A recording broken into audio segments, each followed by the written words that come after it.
and the CBGSP, I would like to warmly welcome you to this webinar about the GEF support for financing the BTR.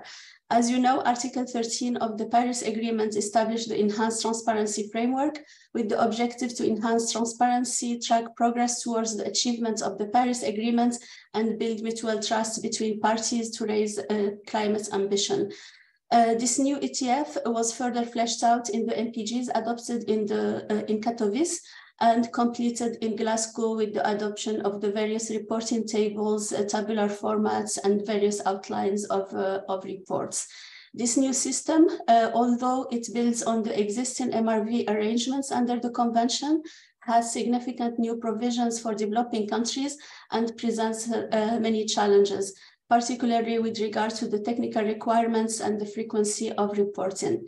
In addition to a technical capacity, producing the BTR requires significant financial resources. GEF is currently the primary fund providing support to countries for the preparation of their transparency reports.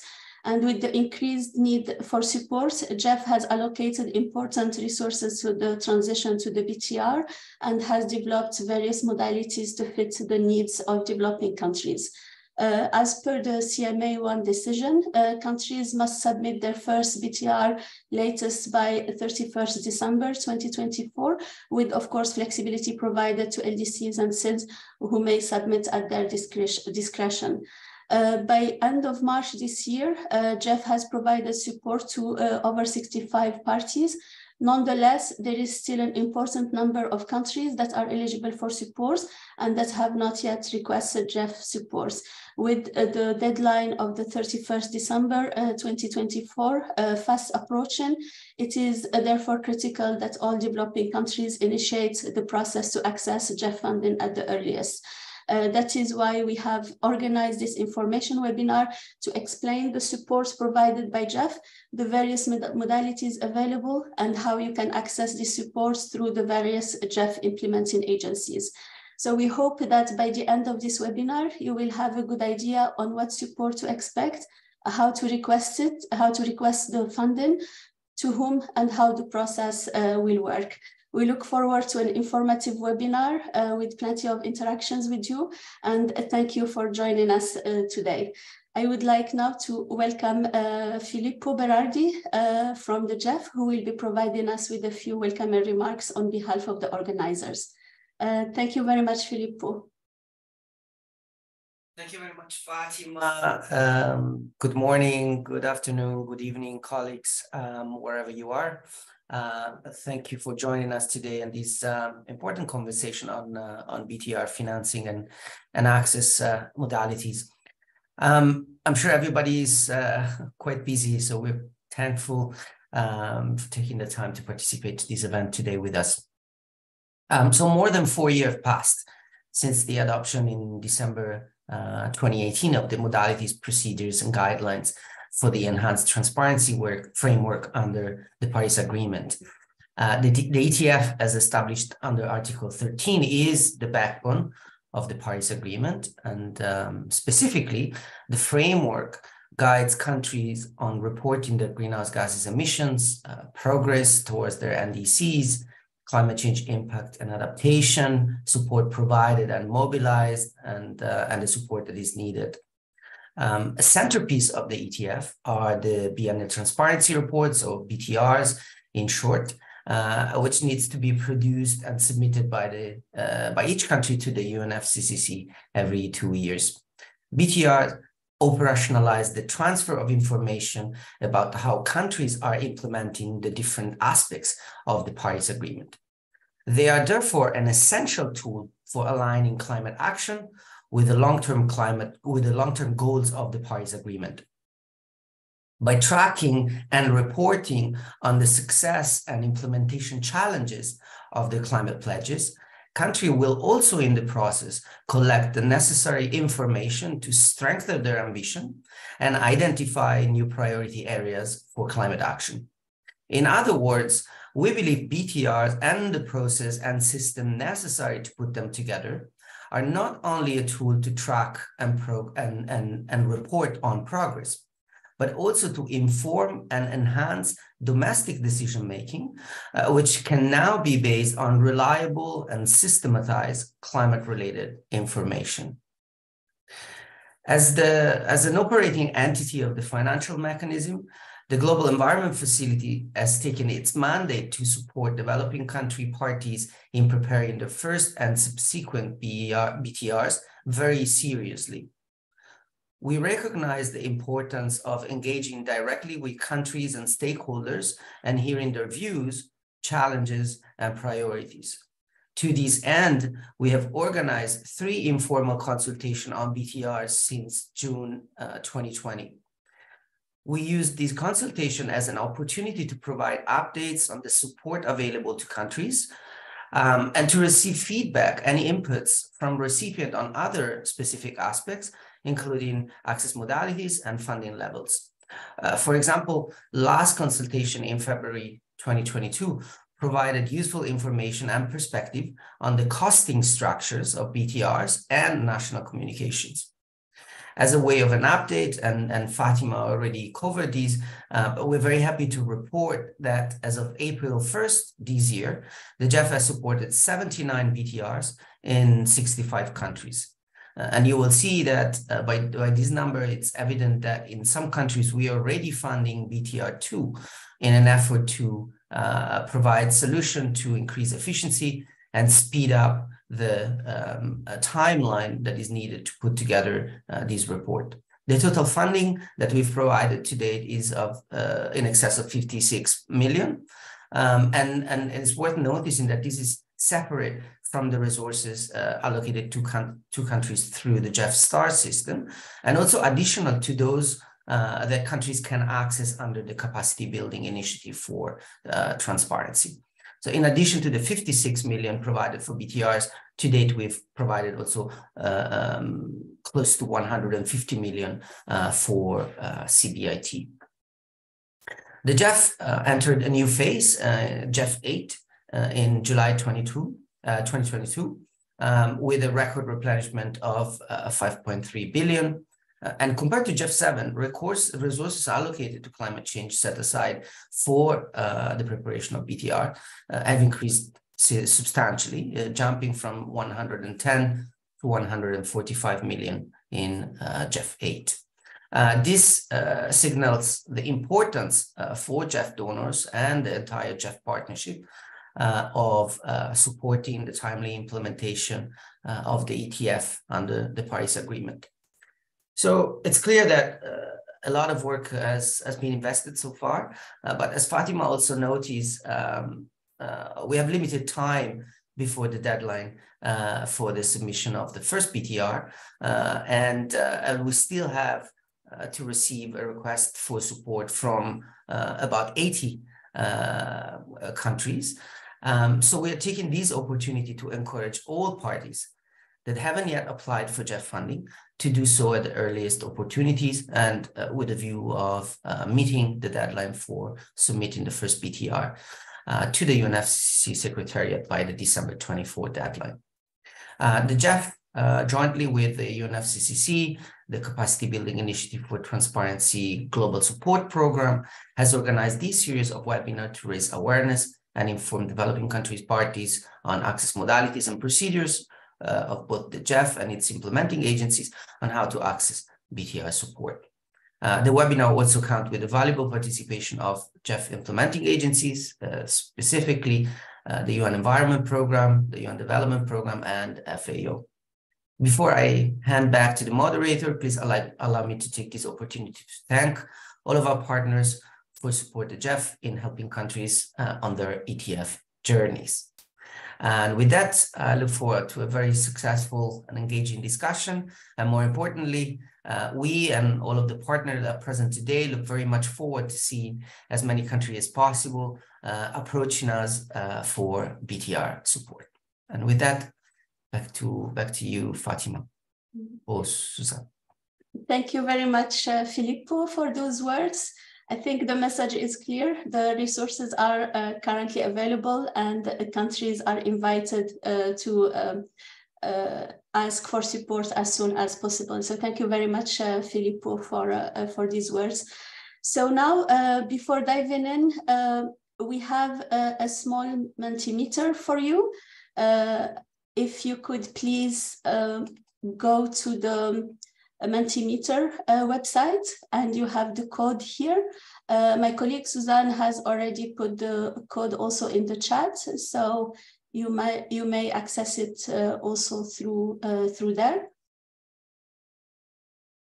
So I hope that everyone has the information. So I will stop sharing, and back to you, Suzanne, for sharing the Menti.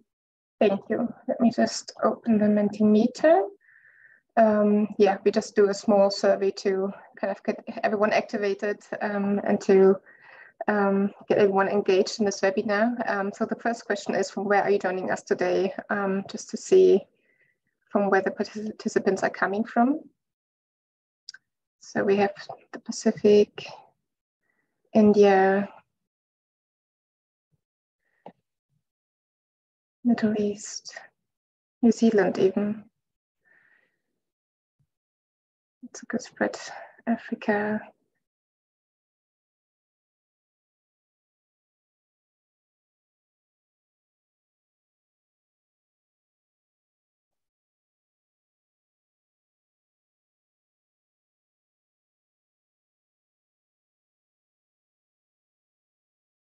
Just giving participants a few more seconds to see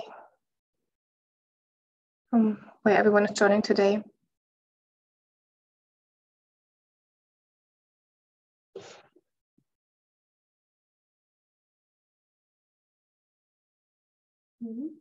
Okay, thanks a lot. So now moving to the second question. Has your country already applied for GEF funding for its first BTR? Just to get an overview. We see a lot of yeses, a few no's, a few I don't knows.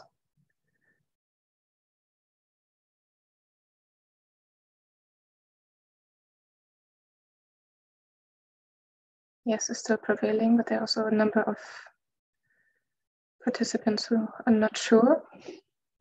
Also a number of no's.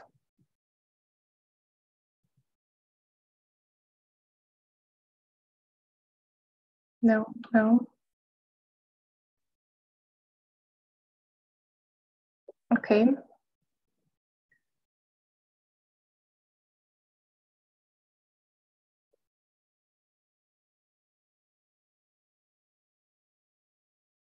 So yes prevails. Many people don't know, and we also have quite a few countries which haven't applied for BTR funding yet. Okay. Moving to the next question. If you answered no, why hasn't your country applied for BTR funding yet? And if yes, what challenges have you encountered in the process? Just to get some insights on your experience.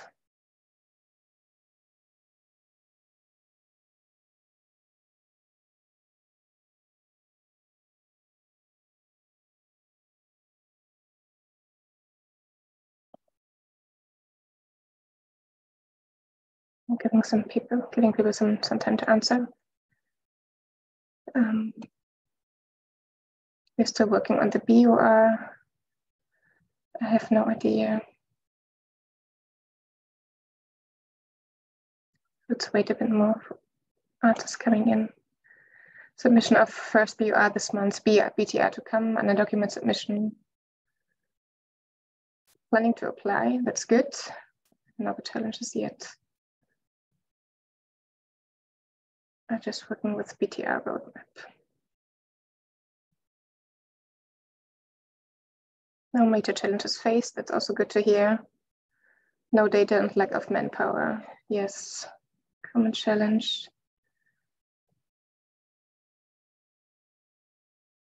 Funding workshop was already conducted. We still need to submit the second national communication and BOR. Okay. Needing guidance on how to apply for GEF funding. So that's why we're doing this webinar. That's very good. Human capacity gap, no support from government. Okay, thank you so much. Didn't know how to. Until recently, after BR was in progress. Okay, thank you so much for providing your insights. I will stop sharing now because we have a tight schedule.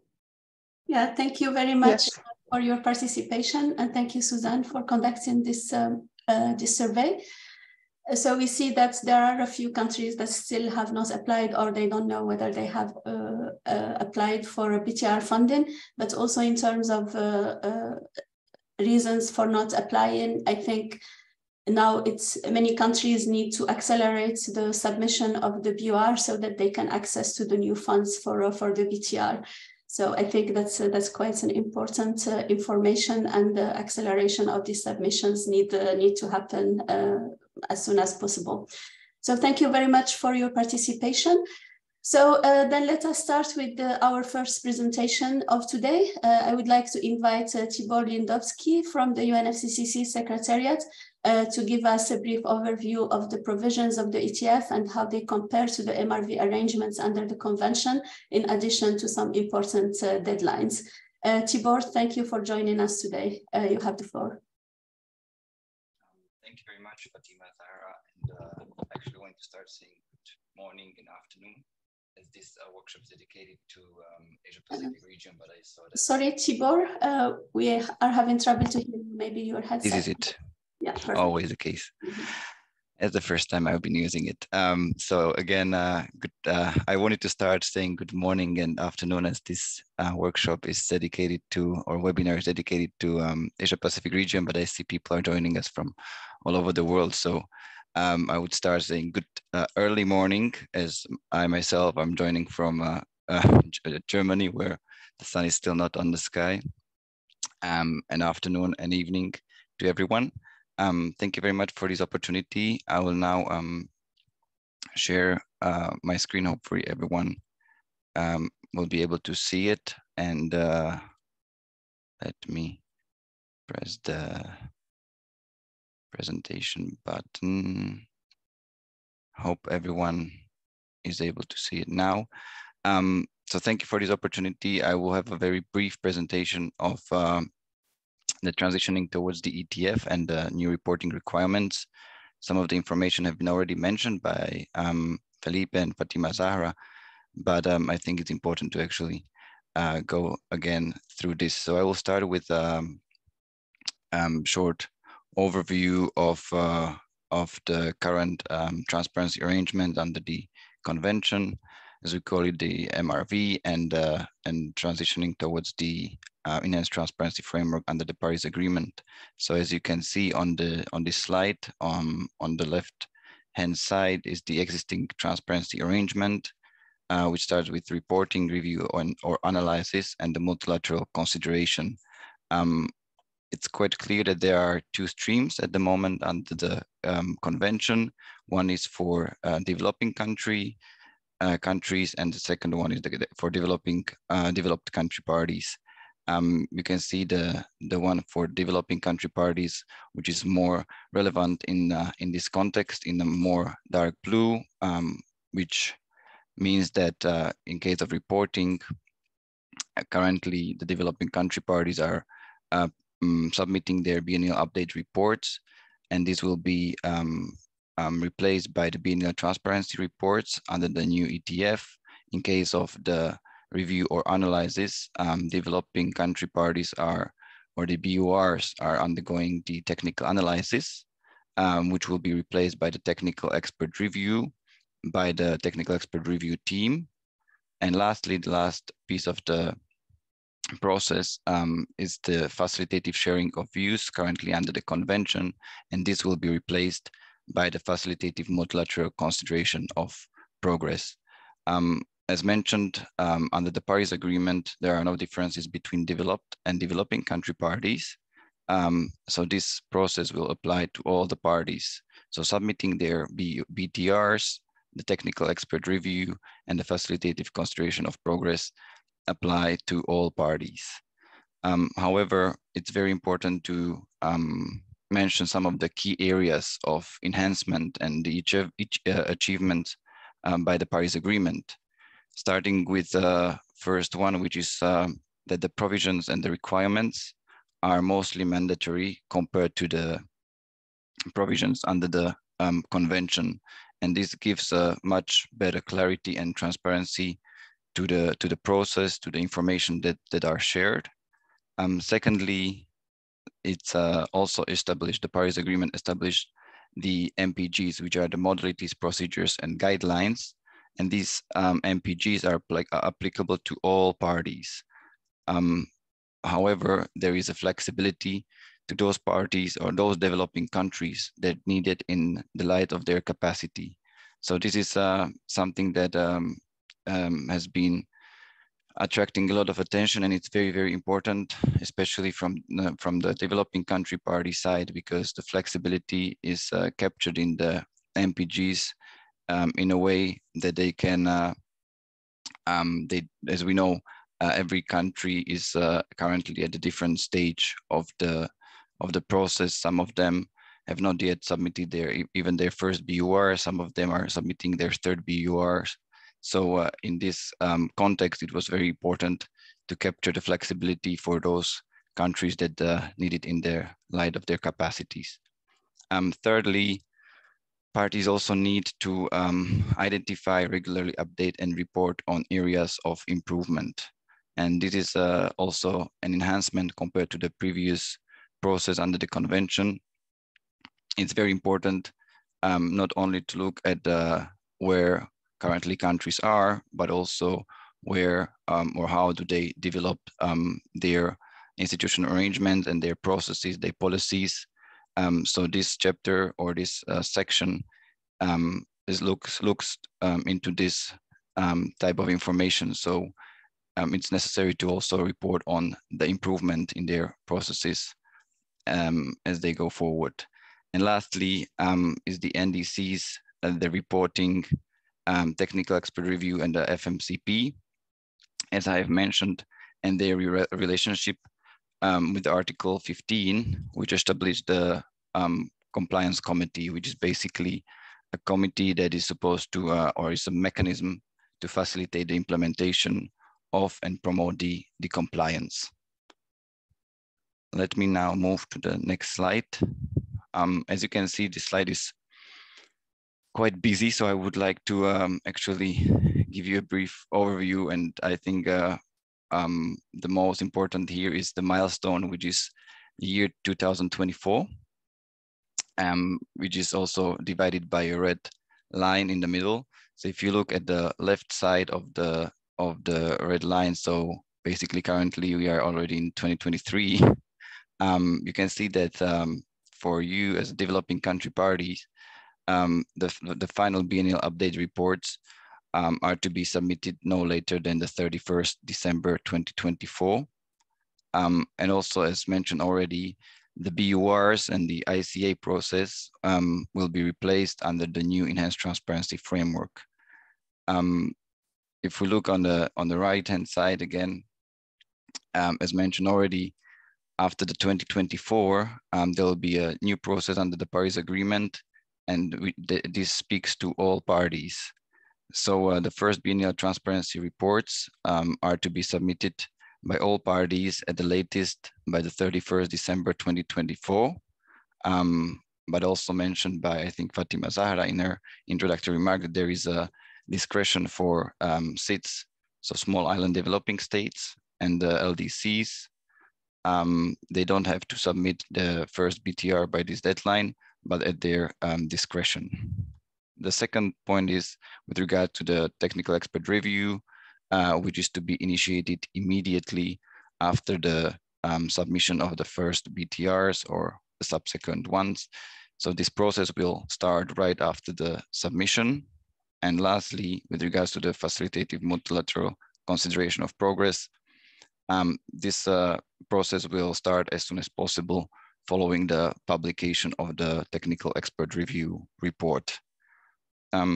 What I have also briefly mentioned are the two very important elements of the new enhanced transparency framework. First of all is the flexibility, and secondly is the facilitating improved reporting and transparency over time. So what we say is that it's not important to have a perfect BTR. The more important thing is to actually start somewhere. We all know that we are at the developing countries are at the different levels currently, and the important thing is to really start to kick off the process, and the improvement will follow.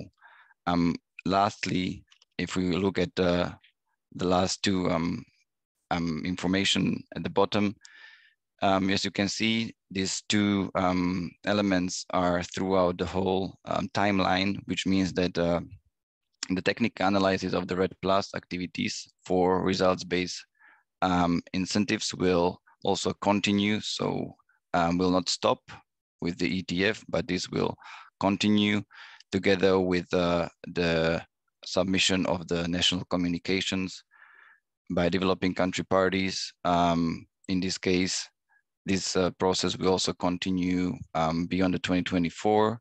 And what is one of the features of the enhanced transparency framework is also that it's possible to combine the national communications and the biennial transparency report as one single report. But this is also, I think, something that will be further mentioned during this webinar, as it's important also when asking or requesting for the funding from GEF. This is one of the modalities as well. And coming to my last slide, here I would just like to mention a few points. First of all, basically that all the necessary operational details are already in place. Already mentioned the modalities, procedures and guidelines, also the common tabular formats or the common reporting tables have been agreed in Glasgow. So for now, all the modalities, all the details are in place. The important thing is really to use them, to follow them, and to start a process of implementing the enhanced transparency framework. Secondly, it's very important to use the existing MRV systems in your countries and all the experiences you already have with preparing the BURs as a starting point to really build on when implementing the ETF in national systems, as well as when preparing the first BTRs. My third point, also let me reiterate that it's very important to assess where what is the current status, where are you currently sorry, when reporting under the current MRV system, and the readiness for the ETF.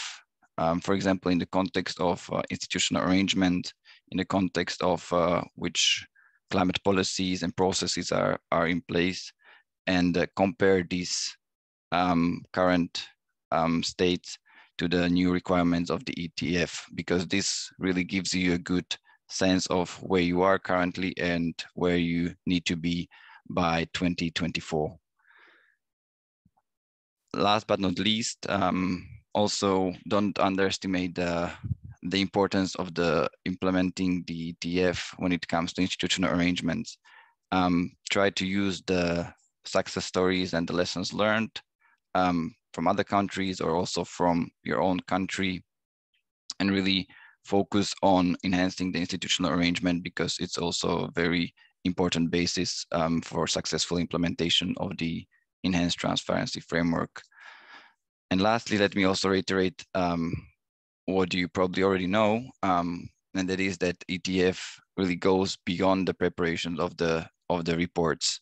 It has a lot of benefits, and these benefits go also beyond the reporting. For example, understanding the opportunities of climate action and informing the policymakers when designing the national climate policies, with better climate data and the understanding of what is happening in the country on climate action. It is also easier to establish really different channels through which the country can access the support. It will also lead to enhanced understanding and communication of the needs and the challenges in the country. And the better you can express the needs and the challenges in the country, the more or the easier it is to communicate this to the support providers, which then also it leads to easier access of the funding from them for sure. And then my final point, the ETF also provides a platform to exchange experiences and lessons learned. So as I mentioned, everyone is at a different starting point, and the ETF is really or incorporates already the element of the improvement over time. So it's really important to exchange the experiences and lessons learned between countries, between regions, and ensure that the improvement is there rather than focuses on where we are now. It's not so important. It's important to have the improvement. And that's why GEF has already put in place all the necessary arrangements for the financial resources for the BTRs. And really now is the time for countries, for you to apply and access the funds as soon as possible, because the deadline is approaching, and it's really important to really start somewhere and to submit the first BTRs. With that, thank you very much, Fatima, Zahra, and everyone for your attention. Back to you. Thank you very much, Tibor, for this very informative presentation and for highlighting some of the key messages for countries such as really we are just a bit over 1.5 years to December 2024, and also the importance of building on the existing MRV arrangements and the experience that countries have had with the BUR under the convention, and also the importance really of institutional arrangements. And most importantly, not really to look for perfection, but get started and improve over time. So thank you for these messages. We will be taking questions after our next presentation, but in the meantime, please write your questions in the chat and we will get back to them after our next presentation. So now we will be hearing from Patricia Marcos Huidobro from the Global Environment Facility, who will be giving us more information on the support available from GEF, the various modalities countries can opt for, and the application process. So thank you, Patricia. You have the floor. Thank you, Fatima. Good morning, good afternoon, everyone. My name is Patricia Marcos. I'm a senior climate change specialist at the GEF. And I hope my presentation will address some of the questions and some of the concerns that the previous service raised among some of the participants on why they haven't accessed BTR financing yet. But let me share my screen. Can you see my screen right now? Yeah. Okay, great. Thank you. Yes, so my presentation will focus on GEF support to BTR financing and access modalities. And let me start by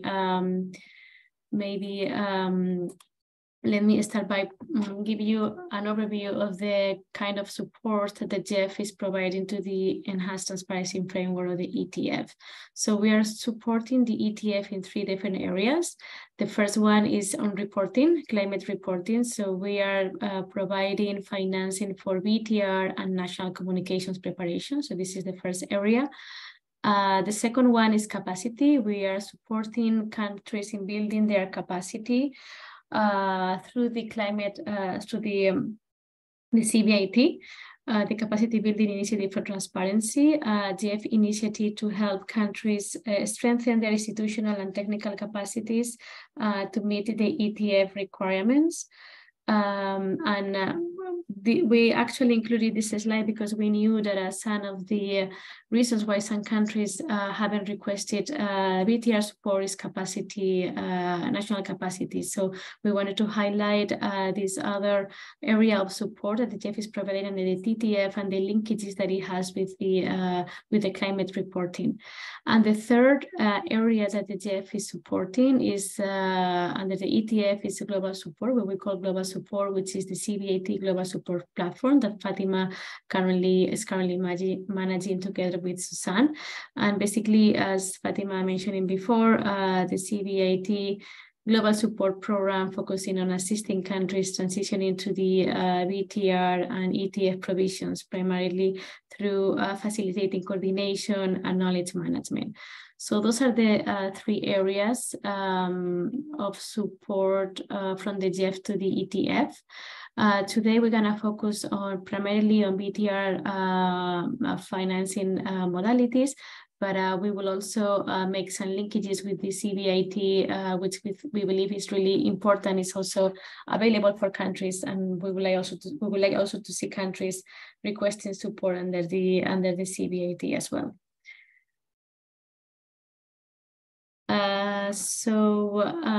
An overview of the GEF support to BTR. So provision of timely BTR1 support is a priority for the GEF since 2020 when we launched the BTR modalities that I will explain later on. And since then, the GEF has supported 79 BTRs in 65 countries. Basically every technically clear proposal has been supported by the GEF. In the slide, you can see a map with countries which have already requested support from the GEF on BTR. Light blue, those countries which have supported support for BTR1, and dark blue, those which have provided support for 2 BTRs, BTR1 and BTR2.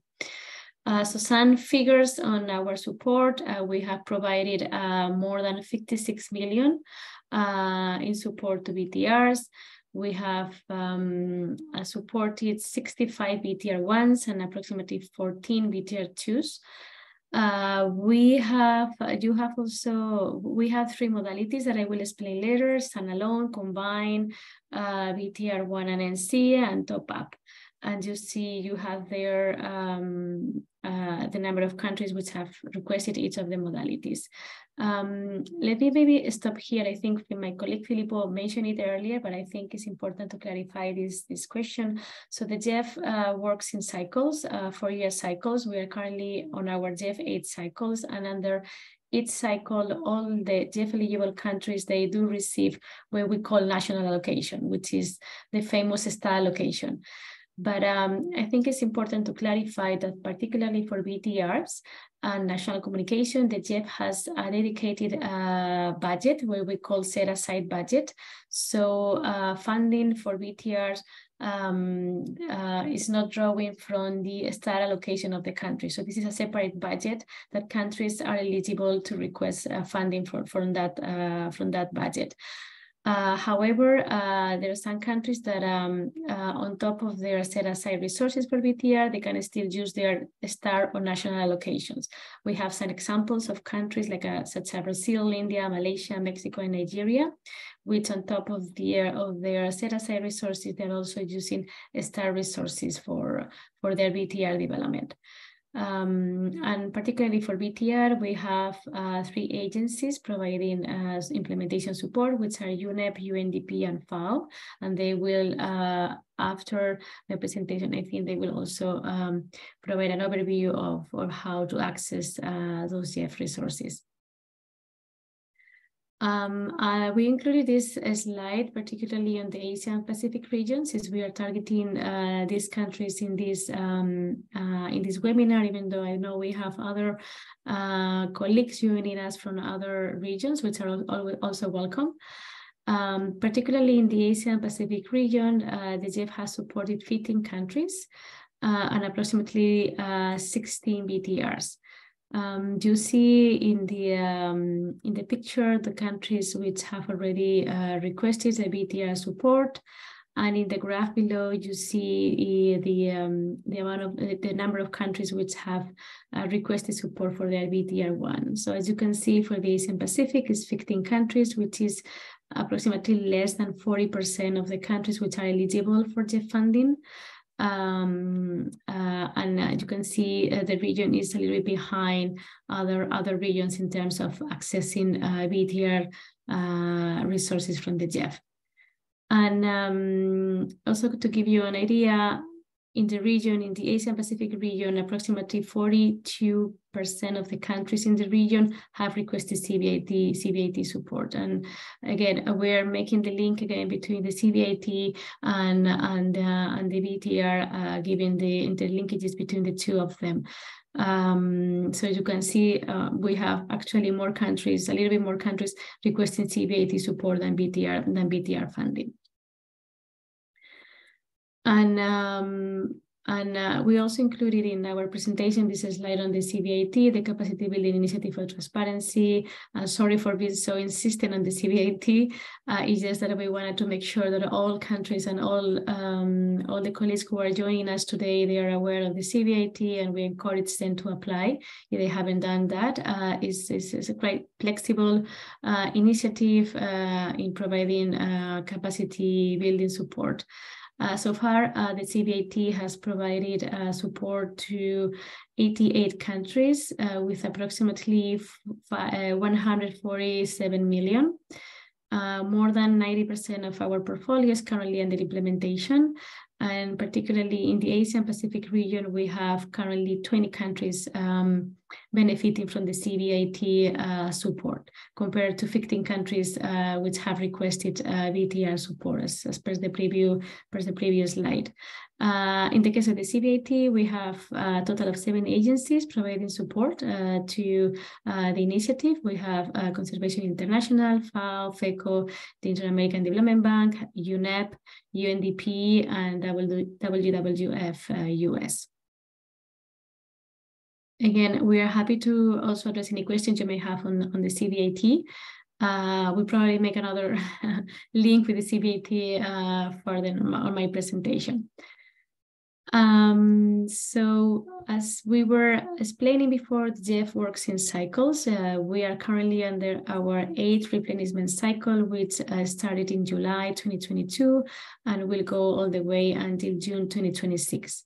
So we wanted to highlight 5 elements. There are 5 elements of support to BTRs under the GEF 8. So the first one is increased resources. We have increased resources under the GEF 8 from 110 million in GEF 7 to 145 million in GEF 8. So this is approximately 30% more resources in GEF 8 just for supporting BTRs.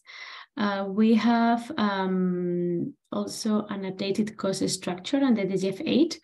The indicative cost structure of BTRs was updated as of July 1st, 2022. More information is provided in the information note in the slide. I believe the presentations will be shared with participants later on, and you can access it. Another key element of GEF support to BTR in the GEF 8 cycle is bundle reports. In GEF 8, countries can access 2 BTRs and 1 NC, national communication, as applicable as part of the same enabling activity project. And I believe we have actually a question in the chat on this issue. So I think the response to the question is yes. Under the GEF 8, you can bundle 2 BTRs. And if applicable, also 1 NC with the 2 BTRs. So that's a really a win situation for everyone, since you have several reports as part of one enabling activity, basically several reports as part of one submission to the GEF. Another key element under the GEF 8 is that we are expecting a growing demand as the 2024 deadline is fast approaching.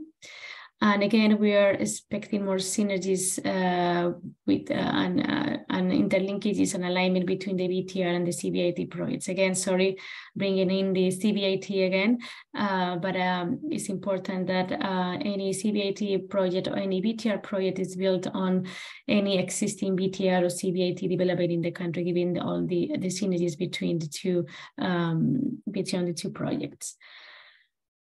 And now I'm going to jump into the main objective of the presentation, which is to present the BTR support modalities. So the GEF, as early as in 2020, we launched the different BTR support modalities. And the reason for having different BTR support modalities is that, again, we understand countries are in different stages of their transitioning to the ETF.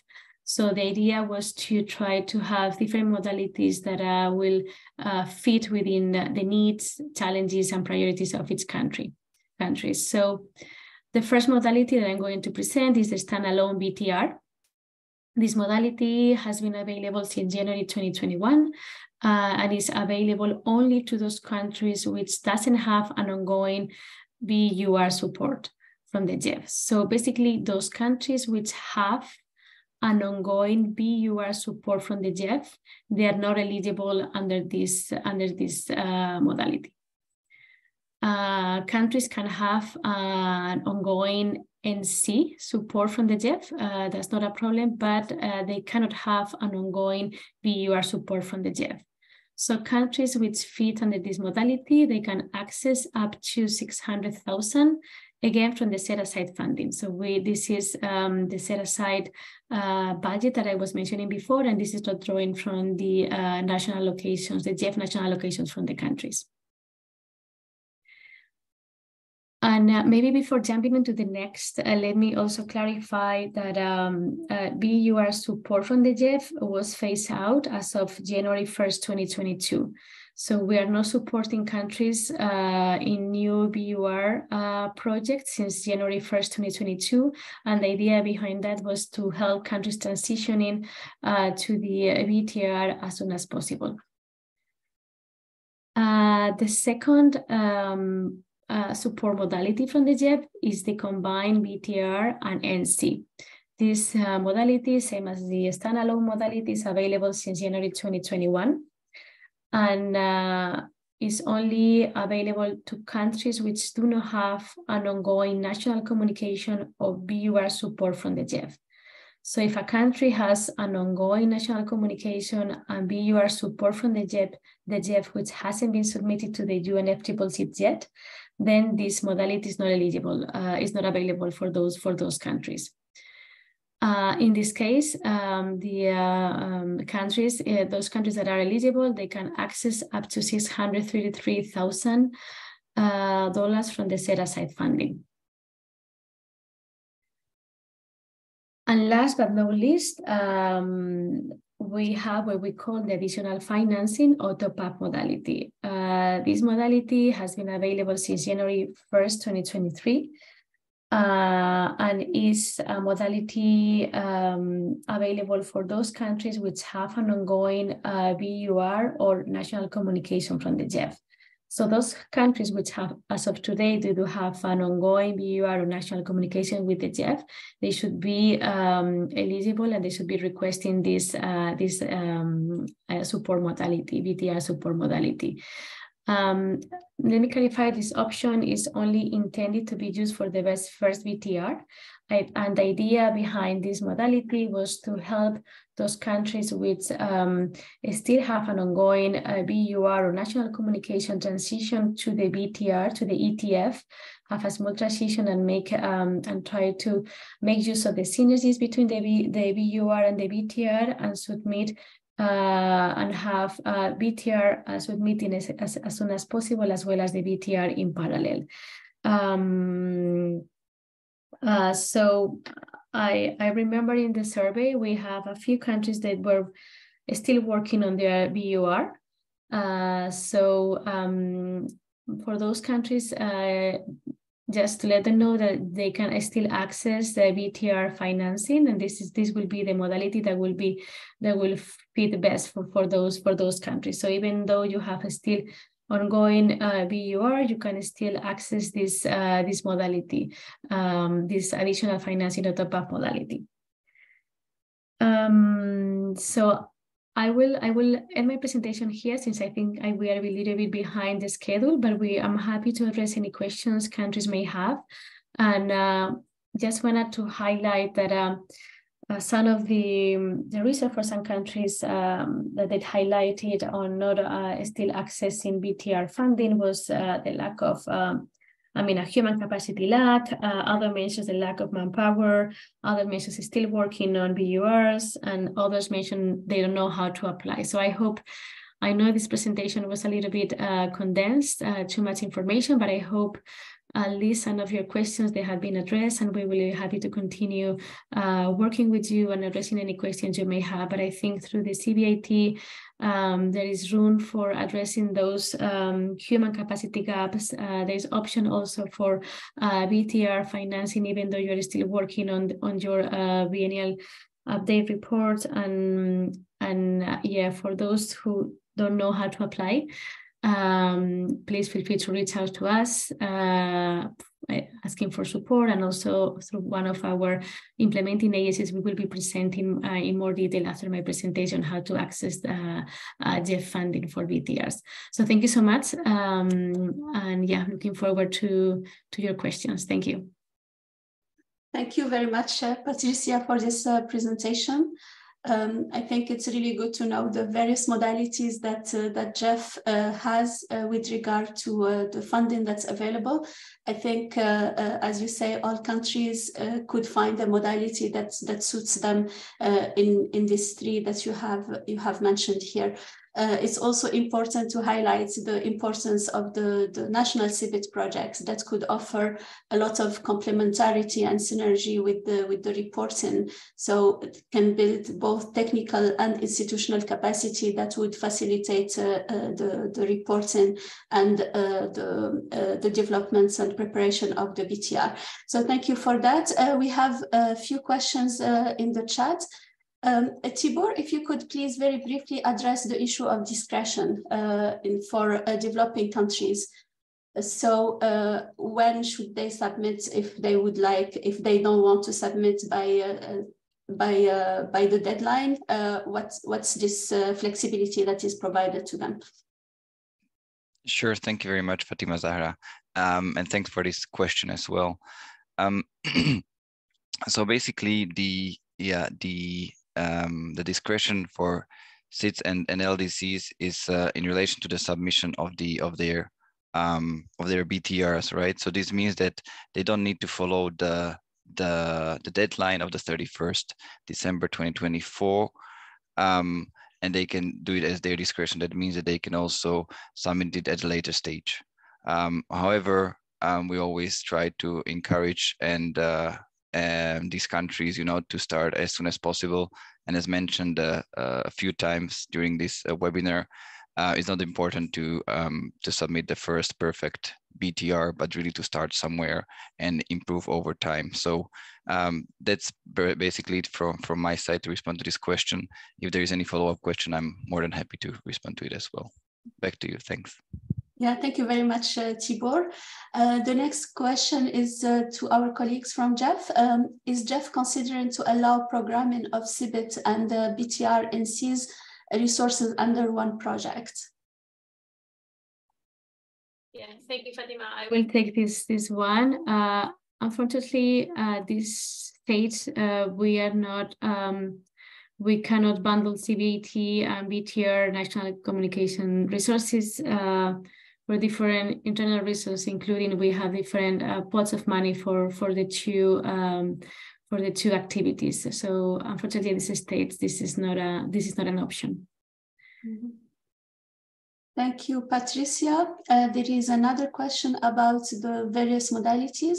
It says under the BTR modalities with standalone, combined BTR1 NC and top up, there was a previous additional combined BTR1, BTR2 NC. Can you elaborate what this means? It's probably just to elaborate which are the various options and what are the possibilities for combining reports. Yeah, thank you. That's a good question. And actually, I forgot to mention again that option when I presented the different modalities. So thank you so much, Sandra, for the question. Really good one. So as I was presenting before, the three modalities: we have the standalone BTR, we have the combined BTR and national communication, and we have the top-up or additional financing. So the combined BTR1, BTR2, and national communication will fall under the modality of combined BTR1 and national communication. It's just that we are adding an additional BTR, which will be in this case BTR2. As I was mentioning the slide of the key elements of GEF support to BTR under the GEF 8, the new GEF cycle, we have included the possibility of bundling different BTRs report as a way to streamline our procedures, so countries can have access to different to financing from different reporting under one activity or under one request to the GEF. So this is the same as the combined BTR1 national communication, but we're just adding, we're bundling with another BTR. So again, in this case, this modality will be available only to those countries which doesn't have an ongoing national communication or BUR. Thank you very much, Patricia. We have another question on, it says some countries are working on their BUR without CBIT support, probably without GEF support, or yeah, it says without CBIT support. Can they now shift to BTR preparation? I think that could probably through the top-up modality if they want to. Yes, sorry, I was just going through the yes, indeed. Through the third modality that I presented earlier, they can have access to GEF fund for BTR even though they haven't submitted their BUR submission. So with the idea that they will be preparing both reports in parallel. Good, thank you. We have, I think, a final question. Is there a provision for of some flexibility in the timelines for final BUR submission in case of delay in receipt of GEF funding?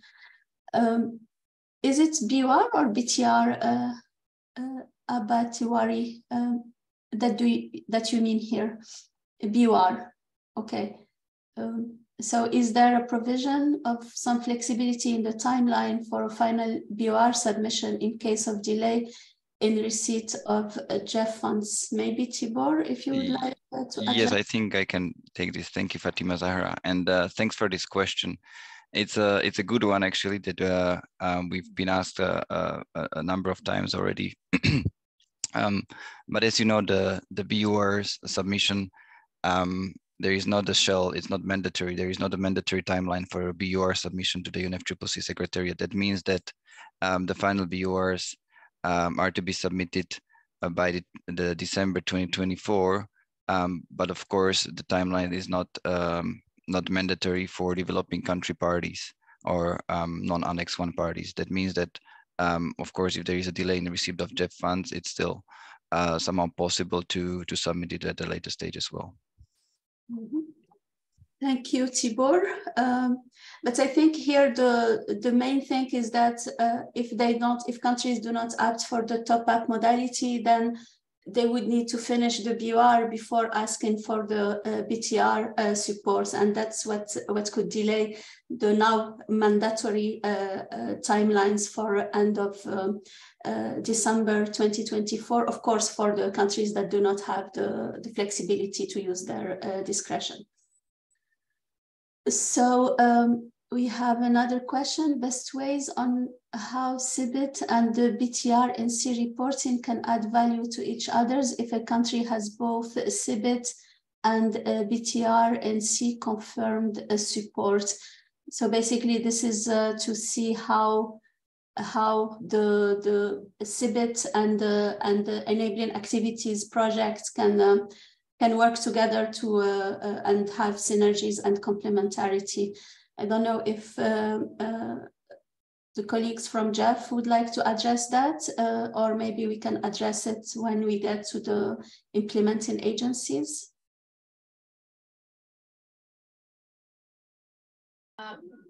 Maybe I can just jump in really quickly and implement. If the implementing agencies they have anything to add, they can do it later. Yes, we agree on that, and we do have many cases where countries are having both CBAT and BTR support projects going on in parallel. And actually, when we review projects, we try to make sure that whatever proposal is submitted to the GEF is building on any ongoing BTR or CBAT support that is ongoing in the country. Thank you very much, Patricia. Sorry. Fatima, if I may, I think there's one question remaining on the combined BTR1, BTR2, and national communication on the amount of funding available for this option. So in this option, the amount of funding available will be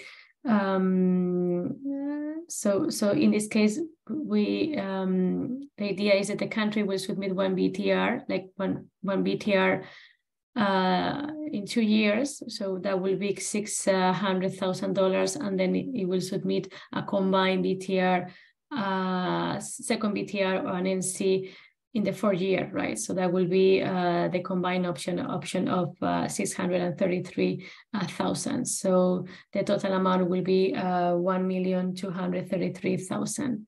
I don't know if that's clear, but I will write the question in the chat just to make it. I know it can be a little bit confusing, but I will write the question on the chat. So it will be a combination of one combined NC BTR plus one standalone BTR. I will write the answer in the chat right now. Yeah, thank you very much, Patricia. So I don't see any further questions, but we will still have the opportunity to ask questions after the next set of presentations that we have now. So we will be then moving to the GEF implementing agencies, UNEP, UNDP, and the FAO. Thank you, colleagues, for joining us today. That's really appreciated. And we will start with UNEP. So all implementing agencies will be presenting a little bit their portfolio, and also what is the process for countries to access the GEF funding through their agency. So we will start with our colleagues from UNEP, and I would like to invite Elka Wabusia to make us the presentation on behalf of UNEP. So Elka, you have the floor. Thank you, Fatma. Good morning, good afternoon, colleagues. So I'll be presenting UNEP's modality on behalf of, I'll be making the presentation on UNEP's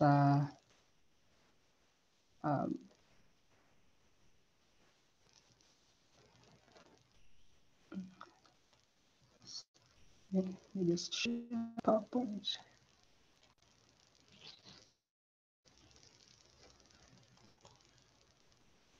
Are you able to share your presentation?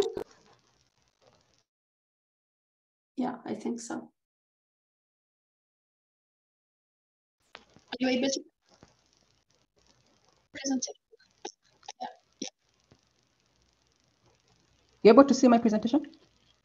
No, we cannot see it yet. Okay, just a minute, sorry.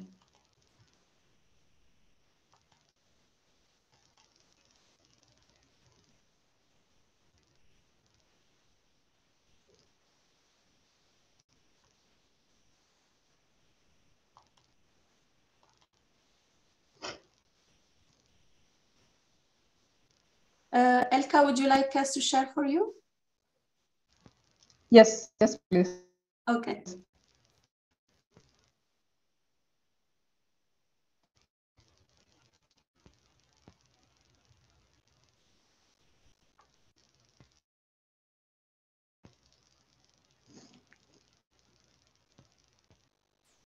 I think it's shared now.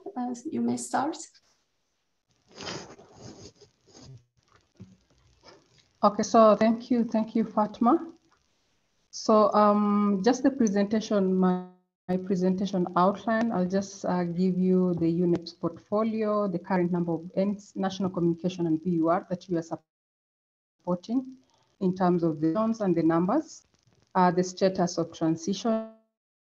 Then I'll narrow down to give you our BTR portfolio overview, the status, then UNEP BTR proposal submission types, the two types of proposals that we have been submitting, and then the implementation status. And lastly, I'll talk about the next steps that we have.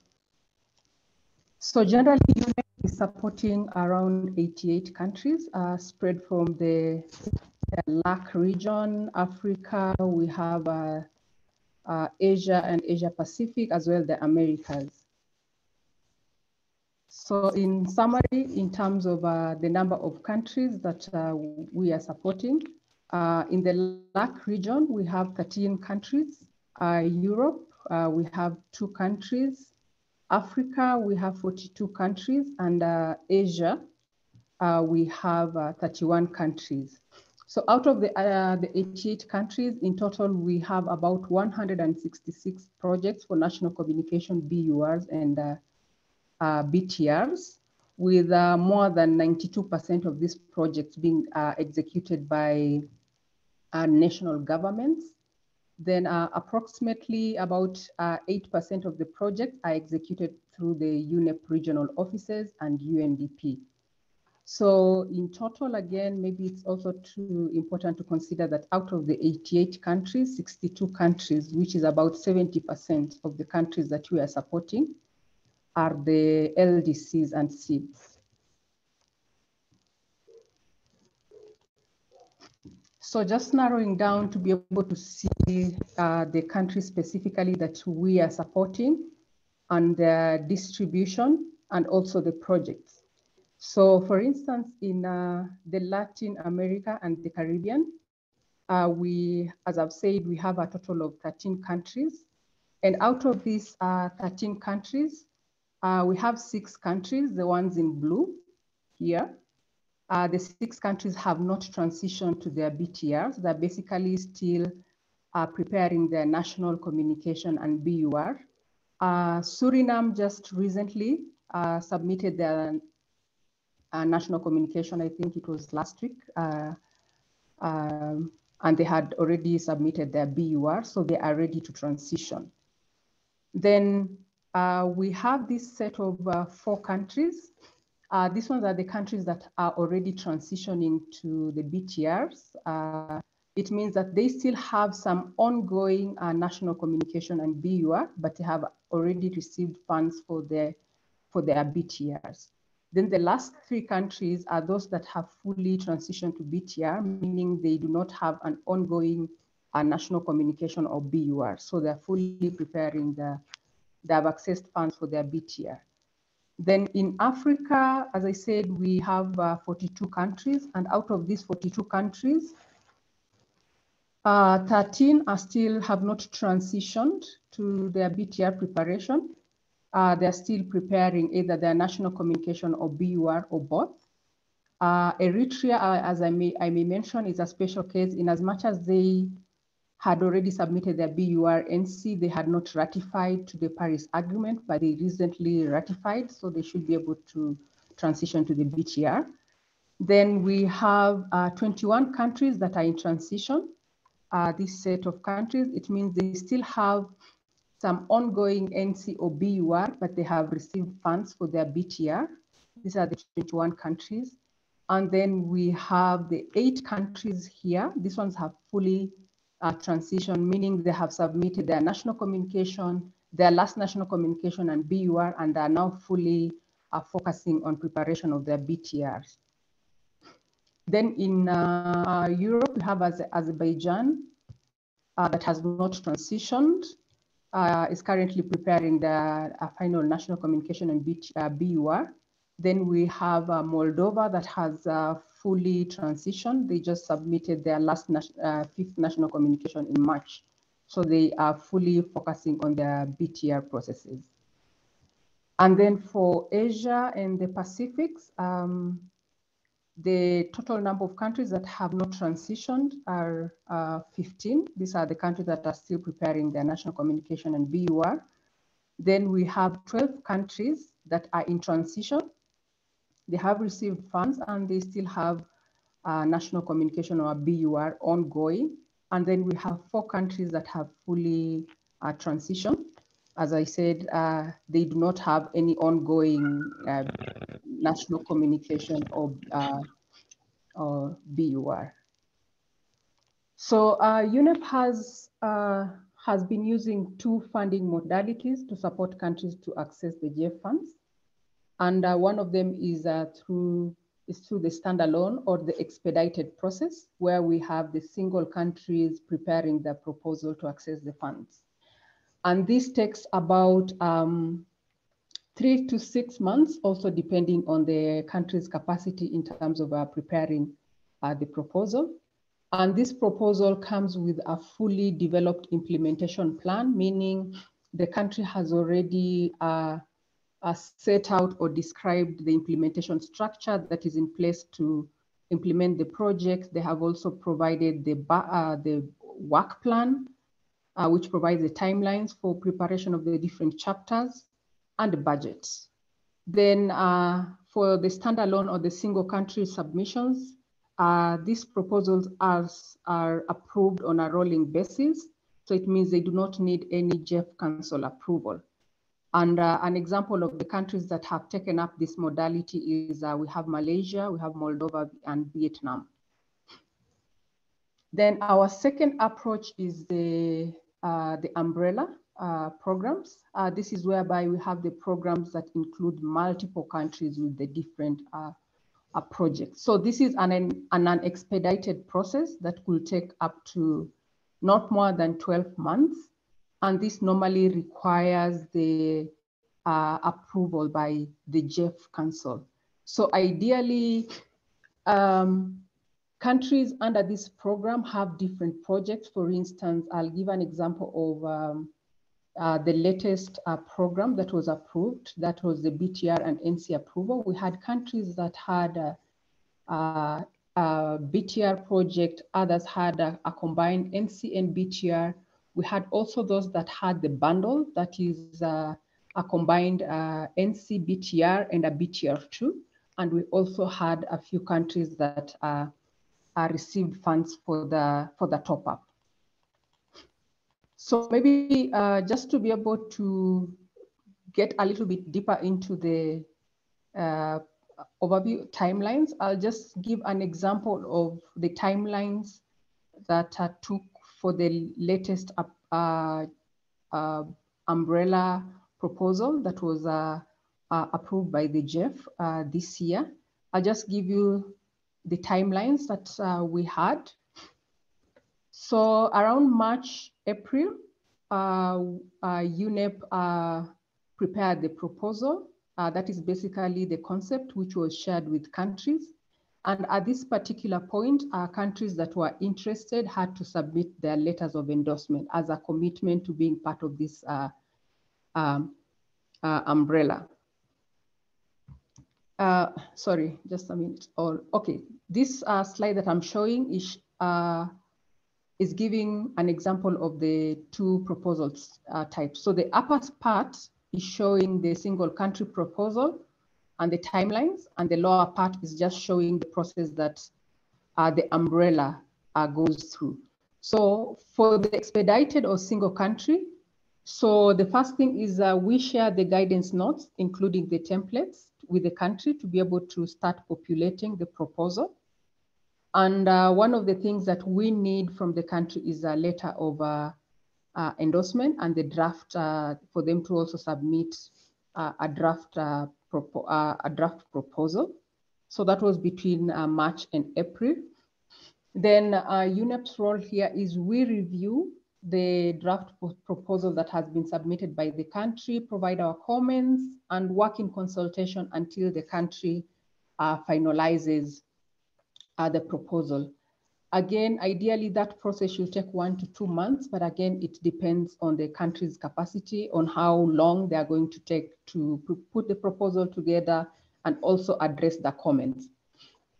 Then the next step is that once we have the final proposal, we have an internal circulation just to be able to have the proposal cleared, and it should also have all the annexes, UNEP and UNS, the GEF annexes before we submit it to the GEF through the GEF portal. So after submission, and that should take maybe 1 or 2 weeks, upon submission to the GEF, then the GEF also reviews and then provides comments where needed. We address the comments together with the country. And then finally, the proposal is approved and we receive the letter of commitment. So in general, that could take 3 to 6 months, depending on the country's capacity on how fast the comments provided can be addressed. Then on the lower slide is an example of the process we followed for the umbrella program. So between March and April, that is the time that UNEP prepared the project concept, the PIF, and we submitted it to the GEF around mid-May. So one of the things that we required at this particular stage was the countries to be able to submit a letter of endorsement signed by the GEF operational focal point, just basically confirming their interest to join the umbrella and also indicating the project that they would like to prepare. Then during this process, then UNEP is able to finalize the project concept or the PIF, which is submitted, which was submitted to the GEF. We received comments that were addressed, and the umbrella program was included in the GEF, the June 2022 work program. So between July and September, that was the time now we were preparing the CEO endorsement request, that is the full proposal. And at this particular time, we also had to include, to request countries to provide some country-specific information, additional information. And this information included the institutional arrangements and structures in place to be able to implement the project, issues of gender, participation, stakeholders, stakeholder analysis as well. Then during that time when we received that proposal, the information from the countries, we compiled the information from all the 43 countries that was provided into the final CEO endorsement request, which was done between September and November. So during that time, once we had the final CEO endorsement request, including the country-specific information, we prepared the, we submitted the proposal to UNEP's internal clearance. And then in November, we submitted the proposal to the GEF. So between November and December was the time in which the proposal was reviewed by the GEF technical team. And also that was also the time that we had to address some comments. I'd also like to bring you back a little bit. At the time when we submitted the concept, this was circulated through the GEF to the GEF Council. We received some comments which were addressed during the CEO endorsement preparation process. So for this umbrella, for the NC and BURs, after submission in December, we received the approval in January, approval of the proposal in January, and then the letter of commitment of the funds was received in February. So ideally, the letter of commitment is normally received basically at least 1 month after the approval. So once we receive the letter of commitment, then we get into our UNEP's internal processes, which means that now we have to assign project agreements between the countries and UNEP. And after signing the project agreement, then the countries are able also to submit the banking details for receiving the cash for the project. So between signing the agreement and the countries receiving the funds, that could take 2 to 3 months, again, depending on the country's national internal processes. Then once the country receives funds, then they get into preparing the individual project implementation plans. So the difference between the two approaches is that for the single country project, by the time you're submitting the proposal, the document already has the implementation plan, basically the work plan, which provides the timeline, and it also has a budget breakdown. But for the umbrella approach, during the proposal preparation, we only have generic information and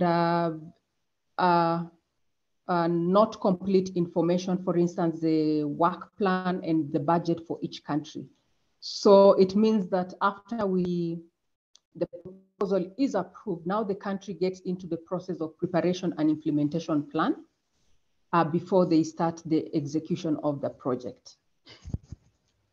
So that is the process that we followed for the umbrella and some of the standalone countries. So this next slide, I'm just going to show you the status and the funds that were received by the countries under the GEF 7 and the GEF 8. So out of the countries we had, out of the 53 countries, we had 20 countries receiving funds for the BTR, 17 for the combined NC-BTR, and 11 countries for bundle, that is a combined NC-BTR and a BTR2, and 6 countries for the top-up. So it's also important to note that for the BTR and combined BTR, we had the first set of countries that received the funds for BTR, which BTR was 484, and for the combined was 517. So for 484, we had 7 countries, and for 513 for combined, we had 3 countries. Then for the latest umbrella that we had now, the rest of the countries under the GEF 8 were receiving 600 for BTR, and we had 1 country that received 784. This is a country that included, apart from using this GEF set aside funds, they also applied for their star allocation. That was Malaysia. Then for the combined, under the latest umbrella, we had 14 countries receiving 633 for the combined NC-BTR. Then the 11 countries received 1.23, and the 6 countries have a top-up of 250. Elka, sorry to interrupt you. If you could please wrap up very soon because we are running out of time. Yeah. Yes, so generally on the graph, we can be able to see the status of the BTR status. We have the countries that are already in the project signing phase. We have those that are in the planning, and we have some that are already on the implementation phase. Then for, just to wrap up the next step, UNEP has 2 main focal areas. It's basically to support countries in expediting the transition from BUR to BTRs. And 1, we have already alerted countries on the available funds for BTR process. Countries have also been requested to finalize their current NCs and BTRs. We are already signing agreements, and we are also guiding countries to be able to prepare the implementation plans. And in terms of supporting additional countries on BTR funding, we are going to again follow 2 approaches: the single country proposal, which will focus on BTR, combined NC BTR, and the bundled. And then we will also be preparing a one-step medium-sized project of not more than 2 million, basically to accommodate countries that have ongoing NC and BUR to get top-up funds of up to 250. And this will only be applicable to countries that have valid agreements for the NCs and BURs under UNEP support. And for our main contact person is Susan Lecoet, who is not in the meeting today, but this is the main focal point for UNEP. Thank you. Thank you very much, Elka, for this presentation. Please, if you have any questions, please specify which agency you would like to address the question to, and yeah, we will take them after all presentations. We are running out of time, but I do hope that you are able to stay with us until the end. Now I would like to ask our colleague Eva Hurtova from UNDP to please give us the UNDP presentation on how to access the BTR funding. Eva, you have the floor. Yes, thank you, Fatima, and good morning, good afternoon to everyone. Since we are running a little bit out of time, I'm gonna share my presentation right away. So please let me know if you can see my screen. Yes, we can see it. If you can just make it full screen, please. Yes. Just a second.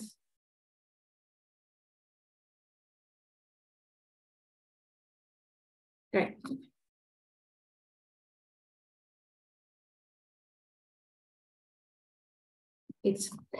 Good morning, good afternoon, everyone again. So my name is Eva Hurtova, and I will be doing the presentation on behalf of UNDP. So the outline is very similar to what the presentation of UNEP covered. So I will provide the overview of the UNDP portfolio covering the BTR and BTR and NC projects. I will provide an overview of the access modalities that we are following and supporting in UNDP. And then I will also give a brief overview of the process that needs to be followed in a case countries interested to work with UNDP as a GEF implementing agency and access BTR financing via our agency.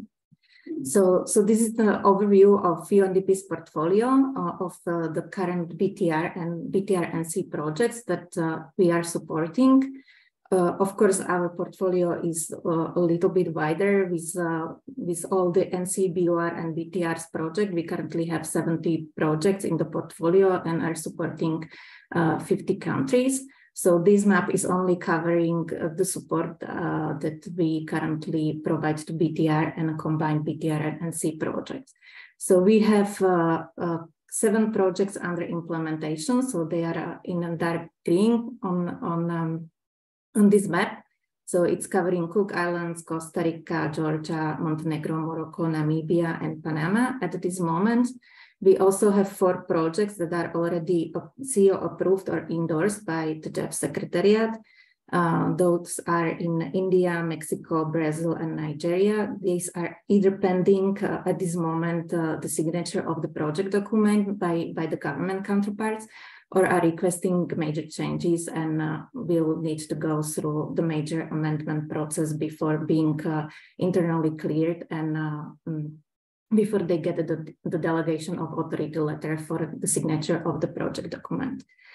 In addition to that, we currently have 5 projects in Bosnia and Herzegovina, El Salvador, Lebanon, Paraguay, and Serbia that have their proposals submitted to the GEF Secretariat and are awaiting the review and approval from the GEF Secretariat side. We are also working with 12 countries in preparing the proposals for submission to the GEF Secretariat, and an additional 9 countries have expressed interest to work with UNDP and prepare the proposal to access the BTR or the combined BTR and C funding for their next project. So in terms of the access modalities for countries, we are following the 3 modalities that have been already presented by the GEF Secretariat and have been announced through the information note in June 2022. So under GEF 8, we are mostly supporting countries preparing or programming the projects that are covering 2 BTRs and 1 national communication as part of the same enabling activity project. So this would be the financing up to 1,233,000 from GEF set-aside funds. And of course, the countries that may consider those resources not to be sufficient have an option to add additional resources and access additional resources from their country's system for transparent allocation of resources. So depending on the total amount of the funding, so those projects will follow either the expedited one-step approval process for climate change enabling activities. So this would be the projects below 2 million and can be submitted on a rolling basis, as has been already mentioned, or in case the project exceeds the 2 million budget, then those projects are considered of a full-size project size and then follow the GEF work program schedule. In addition to that, we are also supporting those countries that have ongoing NC and BOR project with duration up to or beyond December 2024 and can then access a top-up modality for the preparation of their first BTR. So for this top-up modality, the amount that is available to access or the budget is 250,000 from GEF set-aside funds. And in this case, there is the expedited one-step approval process for climate change enabling activities that is being followed, and those proposals can be also submitted on a rolling basis. So this is the overview that countries of the process that countries needs to follow in case of interest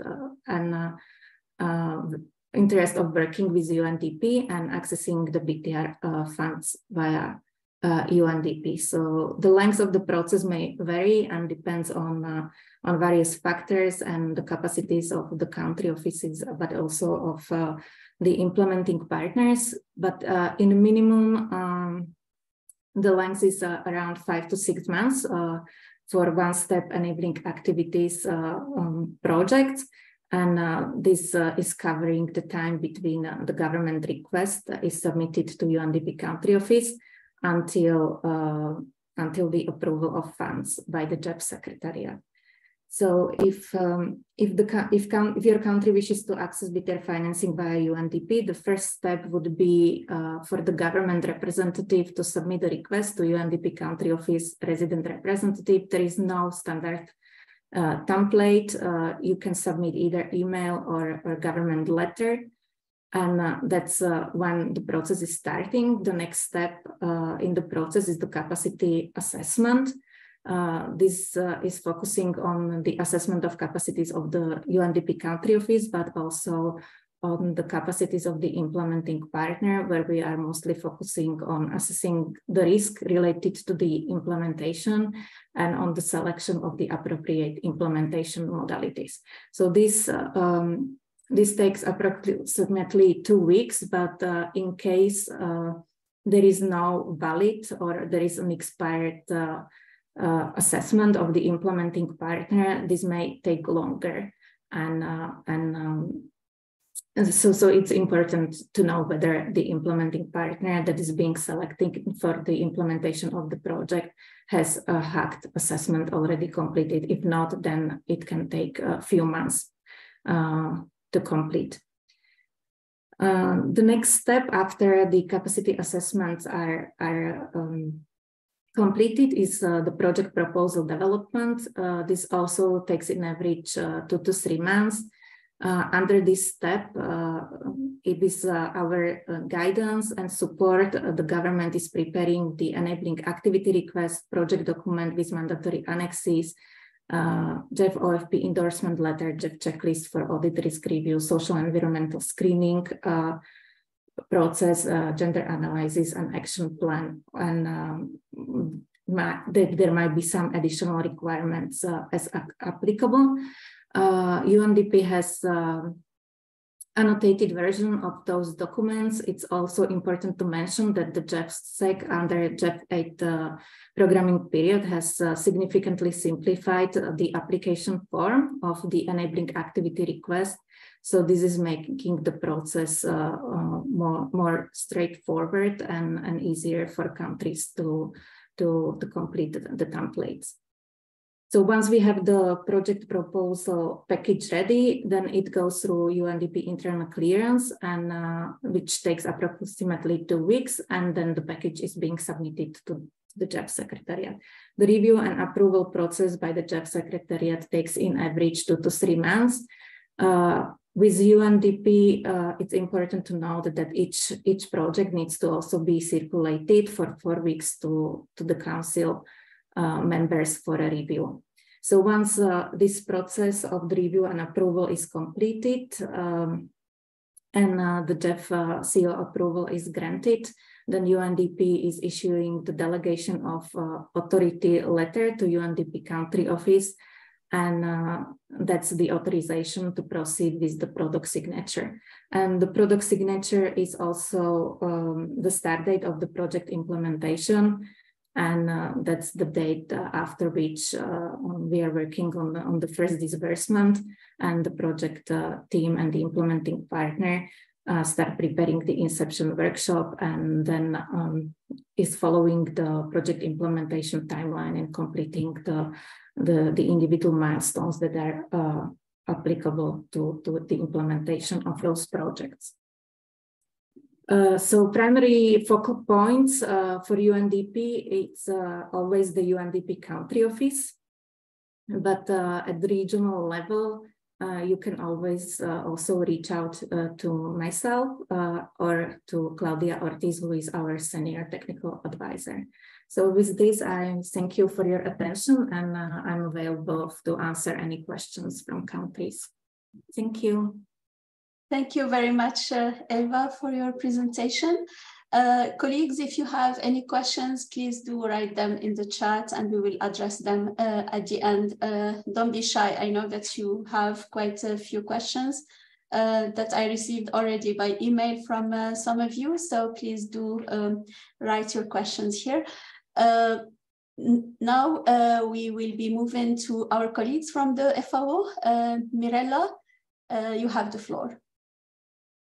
Thank you very much, Fatima, and allow me just to share the screen, and I will try to be really fast as you all know. Just let me know if you see the screen in the correct modality. So we don't have that much to say because we are quite new in the working on the enabling activity. So our portfolio is still small, and we are building also our own timeline as described from the other agencies. So we started in 2020, just starting some implementing enabling activities. We are providing a lot of support in the CBIT, and based on that is the reason why we thought that it was quite natural also start working, supporting the country in accessing the enabling activity. So far we have Nicaragua on the preparation and the implementation, but in these cases we are, and Chile, they are all, both of them in the implementation, but let's look a little bit more in detail. For Nicaragua, we are talking about the first BTR and the fourth national communication, and there is under discussion the potential for top-up of modality for the first BTR, sorry. With Chile, we have the first BTR and the fifth national communication. We have under discussion several countries like Bhutan, Turkey, Venezuela, and Ethiopia.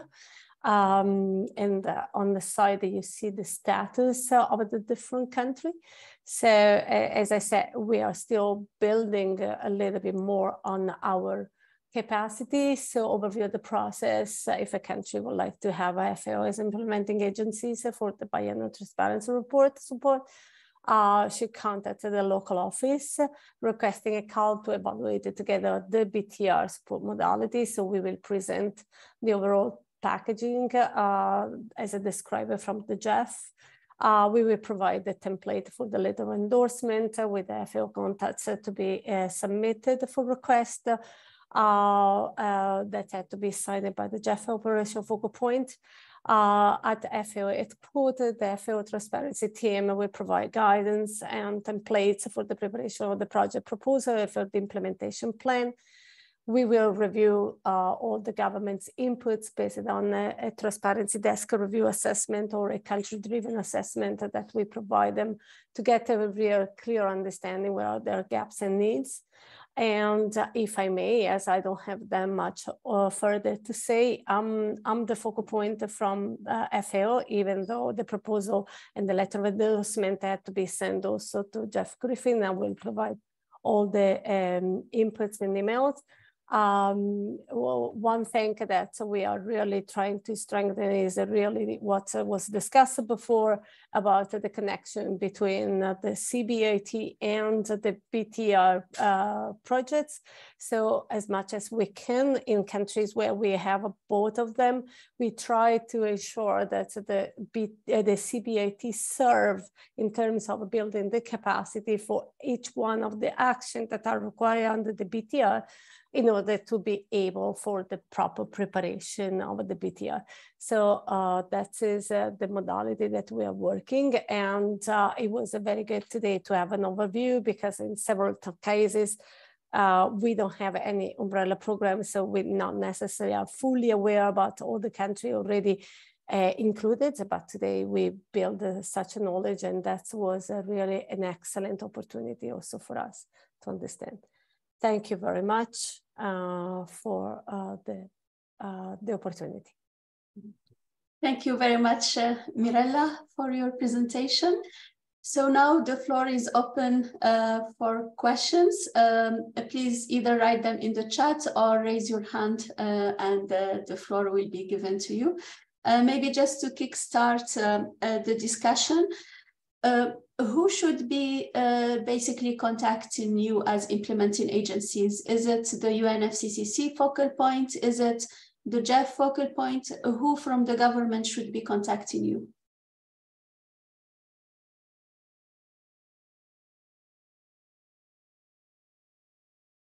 Yeah, so maybe I can answer on behalf of UNDP. So it's typically the GEF operational focal point or the agency or the ministry that is in charge of the transparency portfolio or transparency type of work and reporting. So that would be typically someone from the Ministry of Environment, where the GEF operational focal point are also like typically based. So that would be, and then of course for the submission itself, we need the endorsement letter from the GEF operational focal point. That's the requirement. Okay, thank you. But the initial request can come from the ministry representative with the necessary authority and in charge of the reporting process and requirements. Okay, good. Thank you very much, Eva. I would imagine this would be the same both for also UNEP and FAO. I think there is a question maybe in the chat from our colleague from Myanmar. May I know UNDP funding management system, if we may receive GEF approval through UNDP collaboration with UNDP? So it's like, what's the UNDP funding management system? Eva, if you would like to address this question. I fully understand the question. So perhaps if I can ask Myanmar representative to elaborate on it a little bit. Would you like to take the floor, Dr. San?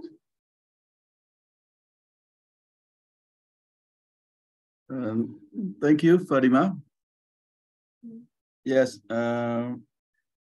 because when we work with UN agency, particularly UNDP, the project funding management is generally dominant by the UNDP. Some are not what are the specific in line with the government financial system. So that's why I would like to get the clarification on this. Yeah. Yeah, in general, the funding management or transfer of funds from the agency, from UNDP to the implementing partner depends on the implementation modality. So it depends whether the implementation arrangements that is being selected for the project after the assessment of the implementing partner capacities is direct implementation, national implementation, or national implementation with the support from UNDP country office.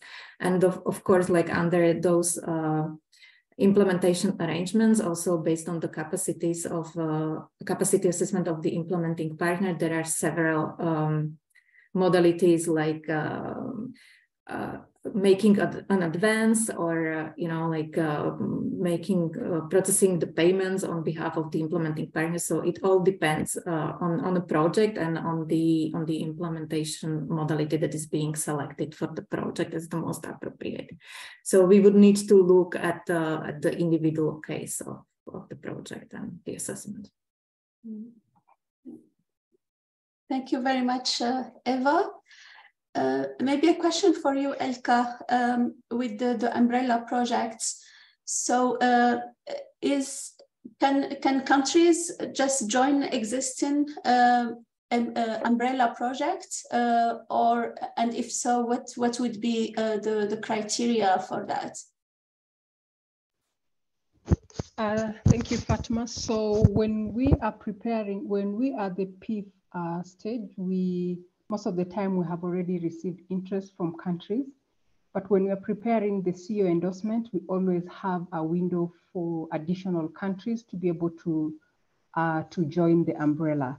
But at that particular point, it means that if the umbrella goes beyond the 10% of the initial budget that had been provided, then it will have to have additional time to do a major amendment, which means recirculation to the GEF Council. So the countries can be able to join even at the CEO endorsement stage when we are still preparing the proposal. But after the proposal has been already approved, then it's not possible. Yeah. Okay. Thank you for that. Colleagues, any further questions?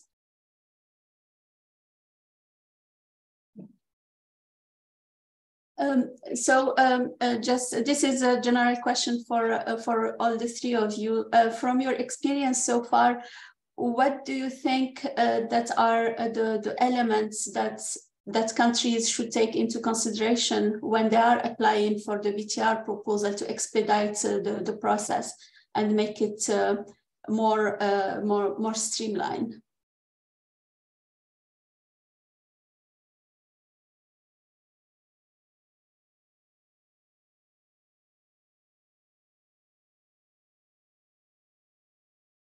Anyone would like to start? Maybe Eva or?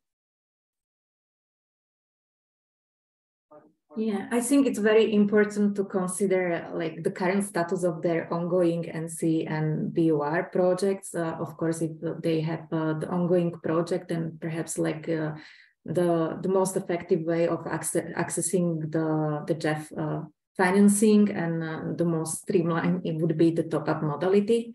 But if they already have the NC and BUR, the previous one completed, then going forward, I think all countries should take advantage of the bundled modality that the GEF Secretariat is proposing, and bundle a standalone BTR, one standalone BTR and one combined NC and BTR BTR under one project, as it provides countries with more time and a better timeline, because they, of course, do not have to spend time on the preparation of two separate proposals and development of all the documentation. So they can focus on the implementation rather than on, like the process of accessing the funds and preparing the documents. And then, of course, those countries that do not have yet the CBIT funding, I would also encourage them to, in parallel with requesting funds for the BTRs, to also consider applying for the CBIT funds, because those are like a very, this is very effective and complementary project to raise the capacities and build the efficient MRVs for the transition to ETF. Thank you very much, Eva. Mirella? Thank you very much. I will also want to voice the same that Eva was just indicating. In most of our cases, indeed, we are going for the bundled situation, because combining just to solve the time of administrative issues and just focusing really more on the implementation. What we try to do is also providing some sort of support in doing the assessment of the BTR and trying to prepare also some sort of BTR roadmap up front of the preparation. That help a little bit the country also to understand where they stand in terms of capacity or their ability to move forward.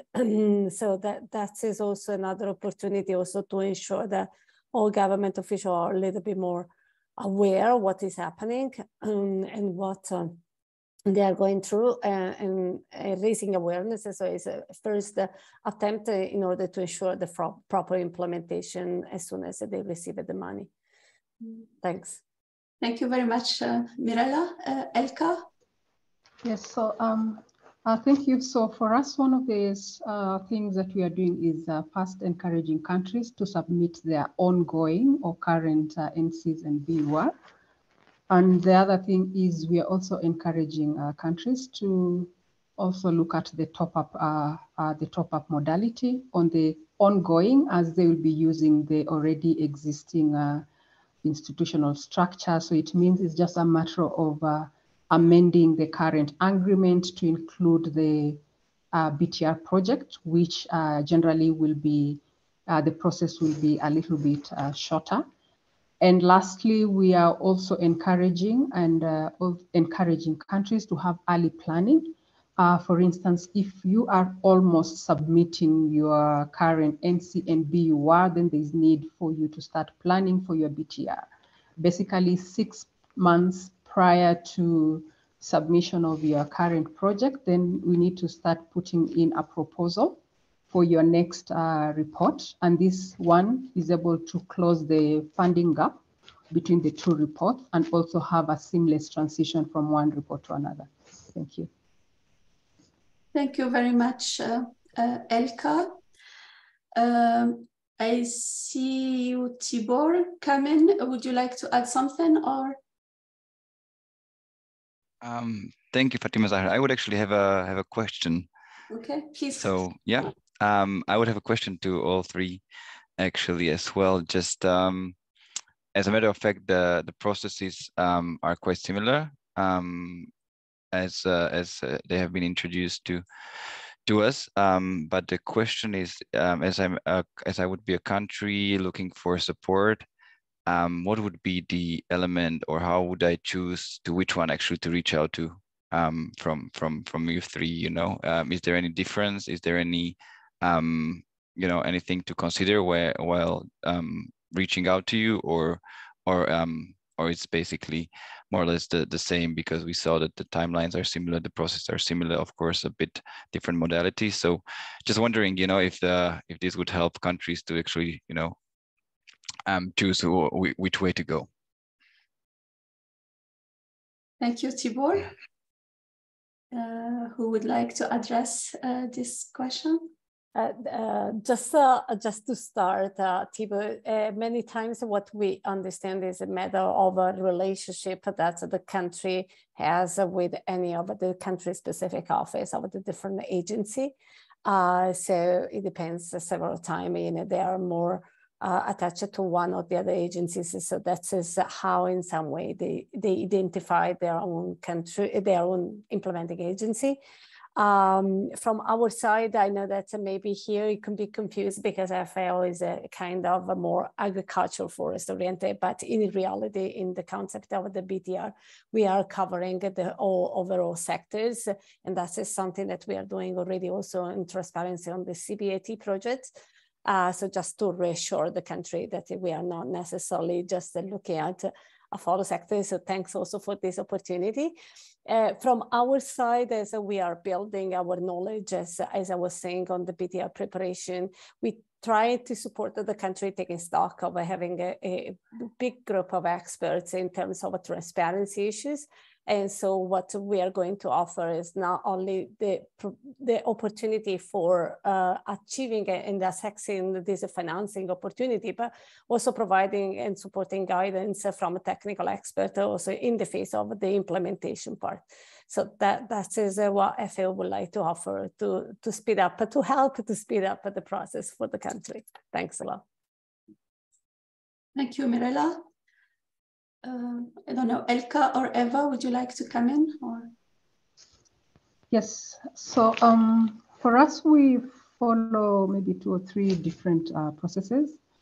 One, for the countries that we are already working with, we are able to assess the status of their current ongoing projects.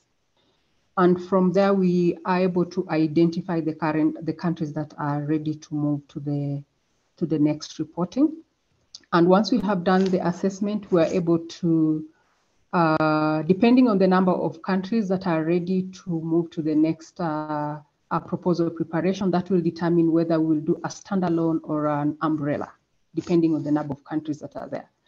Then 2, once we have done an assessment, we share out the information. We do an email to the countries just to be able to inform them on the upcoming proposal, and the countries are able to share their interests, and that should be through submission of the letter of endorsement.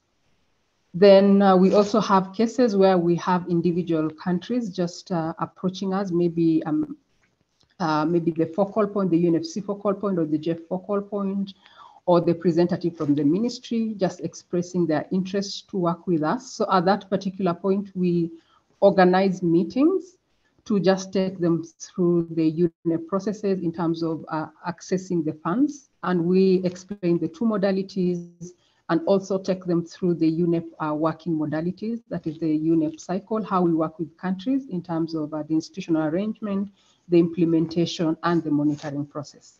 So those are the main ways in which we work with countries and how the countries are able to work with us. Thank you. Thank you very much, Elka. Eva?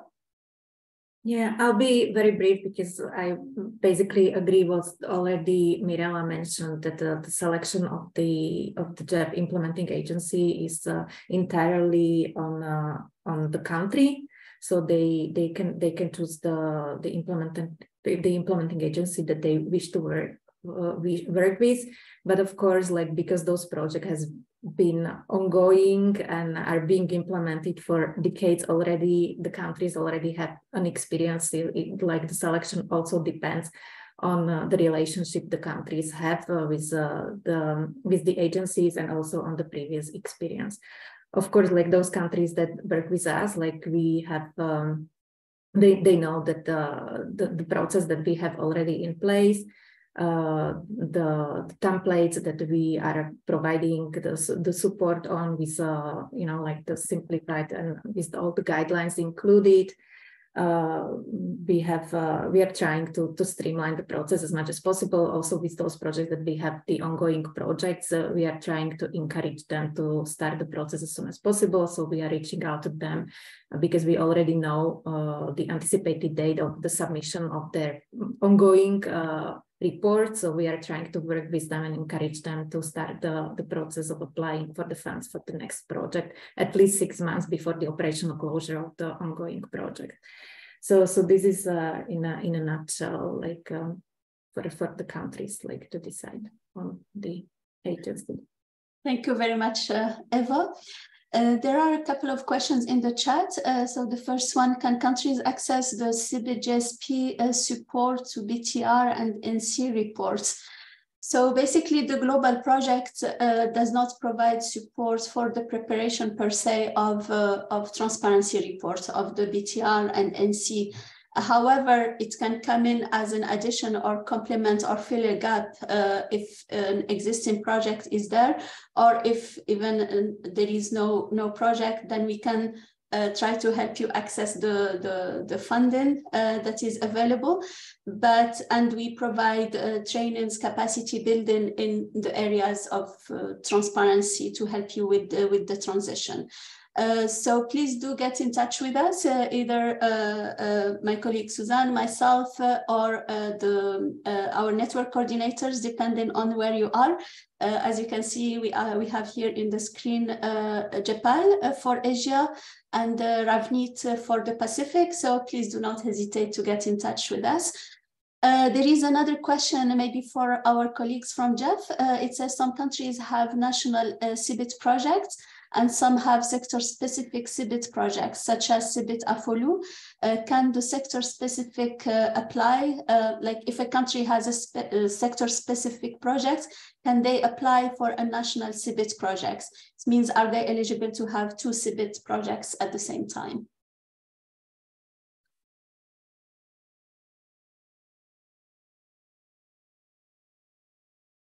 You are muted, Patricia.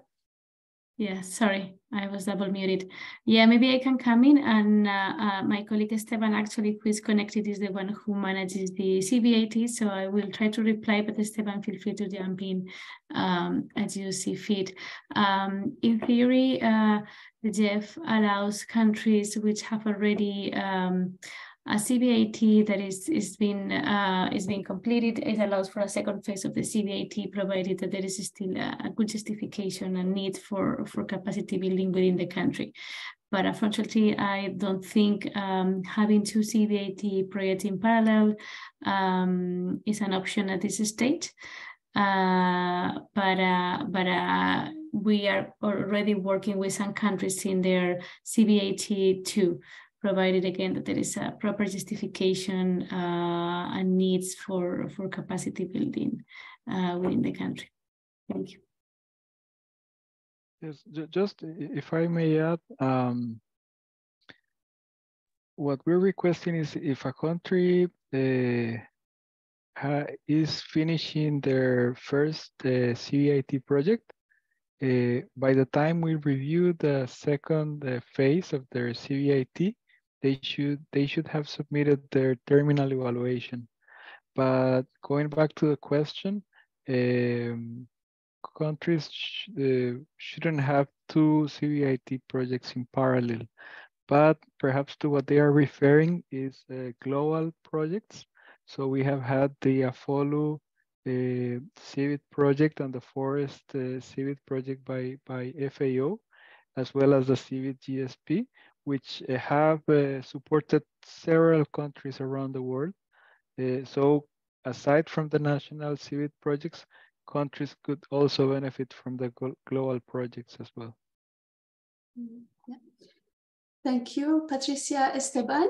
I think this takes us to the end of this session. Thank you very much all for your participation and your patience.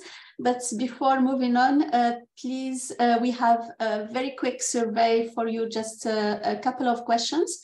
If you don't mind, Suzanne, if you could please share. It's the same Menti that we had earlier, but maybe if we have it in the chat again. Let me just reshare the code and the link, and I'm just going to share the screen again.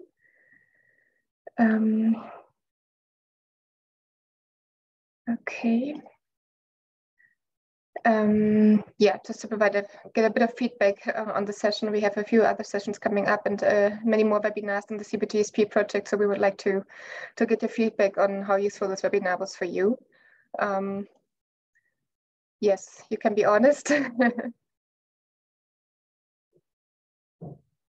Be useful. Not sure.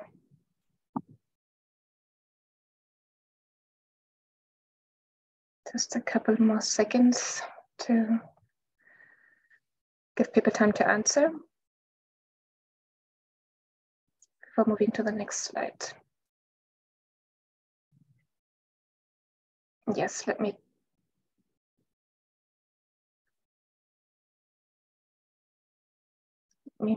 Yeah, okay, very useful. That's good to see.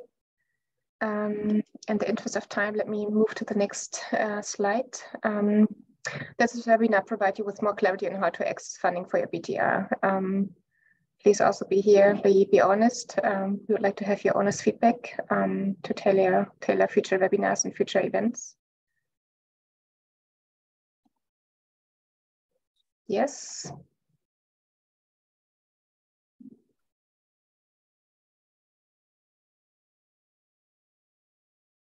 Let's see if there are some more answers coming in.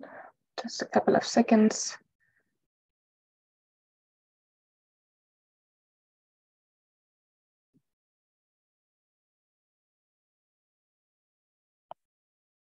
If it didn't provide you with more clarity, you're of course free to reach out to us or to our GEF colleagues or to the GEF implementing agency. So please do not hesitate to reach out to any of us if you have still further questions and there's still some unclarities.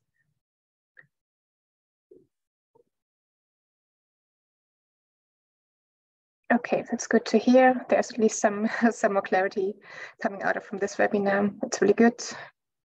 Good to see that. Yes, and let's move to the final question.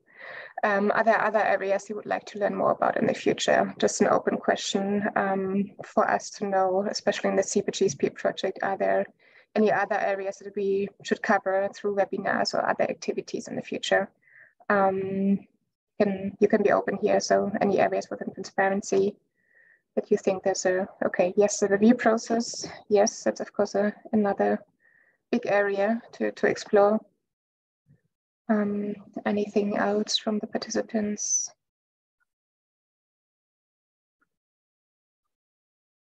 Let's also give a couple more seconds for people to reply.